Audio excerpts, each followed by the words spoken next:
বন্ধুরা, আপনারা দেখছেন আজকে রান্না করা হয়েছে মিষ্টি আলু দিয়ে, চিংড়ি মাছ দিয়ে, আর হলো জলপাই দিয়ে টক বানানো হয়েছে। জলপাইয়ের তেল বানানো ছিল আমার, সেইটা দিয়ে আমি টক তৈরি করেছি। বন্ধুরা, অনেক সুন্দর, অনেক মজা, অনেক ভালো লাগছে খেতে। আপনাদের যদি ভালো লাগে এইভাবে আপনারা রান্না করতে পারেন। কিন্তু আমার রান্নাটা আজকে দেখুন কেমন হয়েছে। আমার কাছে তো অনেক ভালো লাগছে।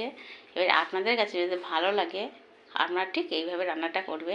আমার জলপাই তেল বানিয়ে ফ্রিজে রেখে দিয়েছিলাম, শিশি ধরে তার থেকে বার করে কিছুটা জলপাই দিয়ে দিচ্ছি, একটু লেবুর রস দিয়ে দিয়েছি, টক যদি জলপাইতে বেশি না হয়, দিয়ে একদম টক টক করে সুন্দর বানিয়ে নিয়েছি। তাতে একটু চিংড়ি মাছ দিয়ে দিয়েছি।